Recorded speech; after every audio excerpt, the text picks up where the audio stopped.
অনেক বেলা হয়েছে। হ্যাঁ, আমার অনেক কাজ আছে, আর হেজিও না। আর এই বাড়িতে যদি কেউ দেখতে পায়, ধরো চড়ুই দিদিও যদি দেখতে পায়, তাহলে তোর গায়ে জ্বালা ধরবে না? সে তো এখনো সেই আশা করেই বসে আছে।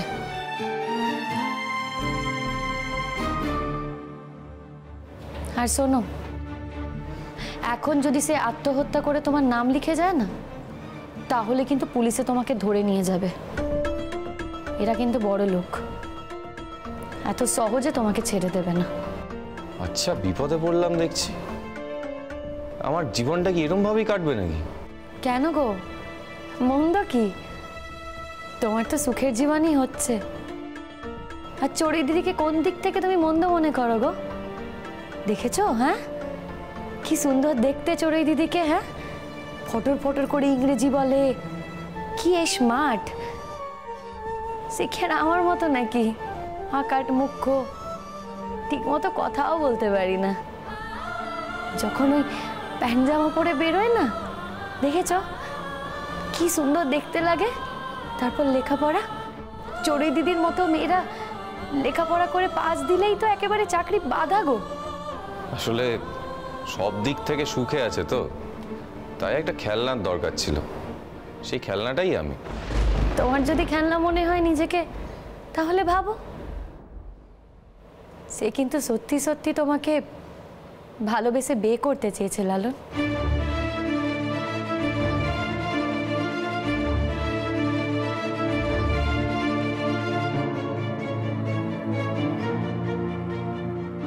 দেখো, আমি কিন্তু কোনোদিনই বড়লোকের ভালোবাসা চাইনি।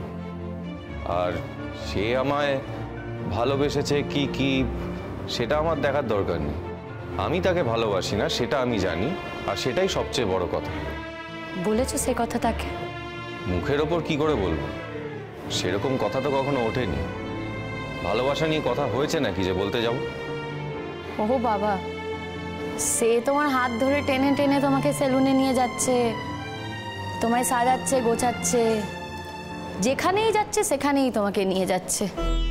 শুধু কি তাই, তোমাকে সব রাশি রাশি জামা কাপড় কিনে দিচ্ছে। সেসব তো পরে আবার তোমাকে ঘুরতেও হবে, তাই না? আর তুমি কিনা বলছো তুমি কিছু বলনি। এরপরও কিছু বলার দরকার আছে? হ্যাঁ, দারুণ মজা তো। দেখো, বিয়ে বাড়িতে যেতে হবে, আমার সত্যি সত্যি কিন্তু দুটো জামা আমি পাল্টে পাল্টে পরি, তাতে কিছু যায় আসে না। যদিও আমি তো বিয়ে বাড়িতে ড্রাইভার হয়েই যাব, ভেতরে আমি ঢুকবো না। কিন্তু ওই বড় মামুদের ওপর আমার ভরসা নেই। এই বড় মামু, বুলেট দা, এরা এমন মানুষ, তারা হয়তো জোর করে আমাকে ভেতরে নিয়ে যাবে। তারা তো আর আমাকে ড্রাইভার বলে মনে করে না। না, বলছি, তুমি আমাকে একটা জামা কিনে দেবে? হাসছো কেন? তোমার কত দামি দামি জামা কাপড় আছে, আমার কি আর দামি দামি জামা কাপড় কিনে দেওয়ার তোমাকে সাধ্য আছে গো? আমার টাকা কোথায়? আরে টাকার জন্য নয়, সেই টাকা না হয় আমি দিয়ে দেবো।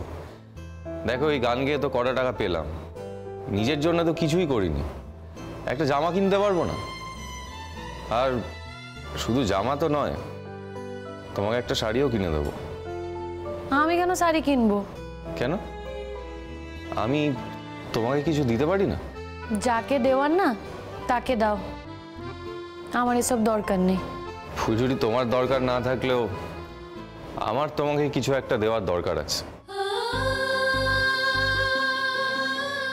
আমি না নিজের জন্য কোনোদিনও কিছু কিনিনি লালন, তাই আজও কিনতে পারবো না। আর আমার জন্য? সে তুমি আমাকে টাকা দিয়ে দিও, তোমার যদি মনে হয় আমি তোমাকে জামা কিনে দেব। কিন্তু আমার পছন্দ করার জামা তোমার পছন্দ হবে? তোমার কেনা জামাই আমার পছন্দ হবে, অন্য কারো কেনা জামা আমি পরতে চাই না। তুমি যেই জামাটা আমাকে কিনে এনে দেবে, সেই জামাটাই আমি বরযাত্রীতে পরে যাব। ঠিক বলছো? হ্যাঁ, ঠিক বলছি। শুধু মাঝে মাঝে তুমি আবার বদলে যেও না, আমার তখন খুব খারাপ লাগে। আসলে কি বলো তো, যখন চড়ুই দিদি তোমার হাত ধরে টানাটানি করে, আর এই বাড়ির সকলে যখন তোমাকে তোল্লাই দেয় জামাই হিসেবে, তখন না রাগে আমার মাথা একেবারে আগুন জ্বলে গো।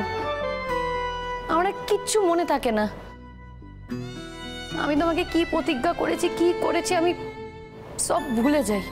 তোমাকে কিন্তু আমি এক মুহূর্তের জন্য ভুলি না ফুলঝুরি, বিশ্বাস করো।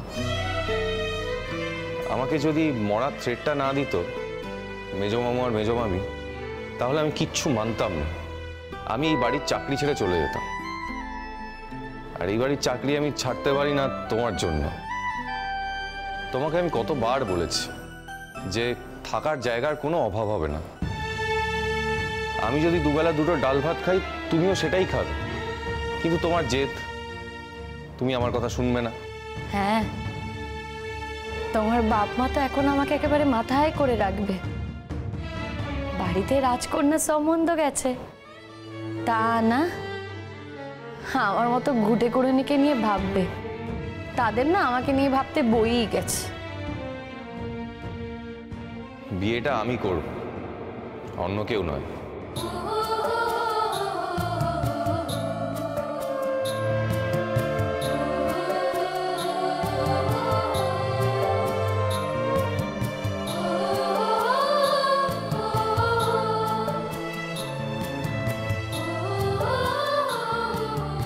শুধু শুধু ঠকে যাবে কিন্তু তুমি।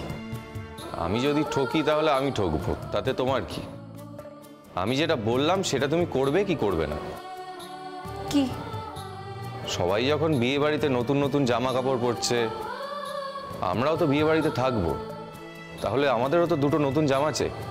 দুখানা একসঙ্গে জীবনে পড়িনি। হাতে যখন টাকা আছে। আচ্ছা, হাতে টাকা আছে বলেই সে টাকা তোমাকে খরচা করতে হবে? আরে বাবা, টাকা তো খরচ করার জন্যই। দুটো শাড়ি আমি তোমাকে কিনে দিতেই পারি। সবাই সেজে গুজে থাকবে আর তুমি সাজবে না। একটা তুমি বিয়ের দিন পরবে আর একটা বউ ভাতের দিন পরবে। সবাই সেজে গুজে থাকবে আর তুমি সাজবে না, এটা তো হতে পারে না। আমি ঘুটে করিনি বলে? সে তুমি নিজেকে ঘুটে করুনি ভাবো আর যাই ভাবো, তাতে আমার কিছু করার নেই। আমি ওইসব ভাবি না। আমার কাছে তুমিই রাজকন্যা।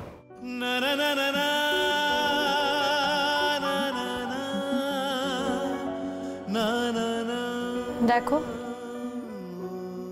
আমার নিজের জিনিস কিন্তু আমি কখনো নিজে পছন্দ করে কিনিনি। আমি কিনবো? সে তোমার যা মনে হয় তাই করো। তবে একটা কথা আমি তোমাকে বলে রাখছি, বেশি টাকা কিন্তু খরচ করা যাবে না। সেটা আমি বুঝবো। তুমি বুঝলে তো আর হবে না, আমাকে বুঝতে হবে। শোন, ওই 500 টাকার মধ্যে দুটো শাড়ি হয়ে যাবে, দুটো ভালো ছাপা শাড়ি হয়ে যাবে, এই আমি তোমায় বলছি। বললাম তো, সেটা আমি বুঝবো। দোকানে গিয়ে কি কিনবো না কিনবো সেটা আমার ব্যাপার, কিন্তু আমার জামাটা কিন্তু তোমাকে কিনে দিতে হবে। দেখো, আমি তো কখনো ওসব কিনিনি। আসলে যা রোজগার করতাম সবই তো মায়ের হাতেই তুলে দিতাম। মাই সব কেনাকাটি করতো। ঠিক আছে, তুমি যখন বলছো যাবোক্ষণ। দিদা, আয়।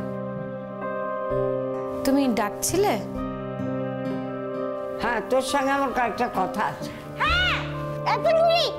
হ্যাঁ হ্যাঁ, শোন শোন ফুলঝুরি, ফুলঝুরি শোন, তোর সাথে আমারও অনেক কথা আছে, বুঝতে পেরেছিস তো? শোন, দেখ, লালন যাবে বিয়ে বাড়িতে, তুই যাবি বিয়ে বাড়িতে, শুধু আমি বরযাত্রী যেতে পারছি না।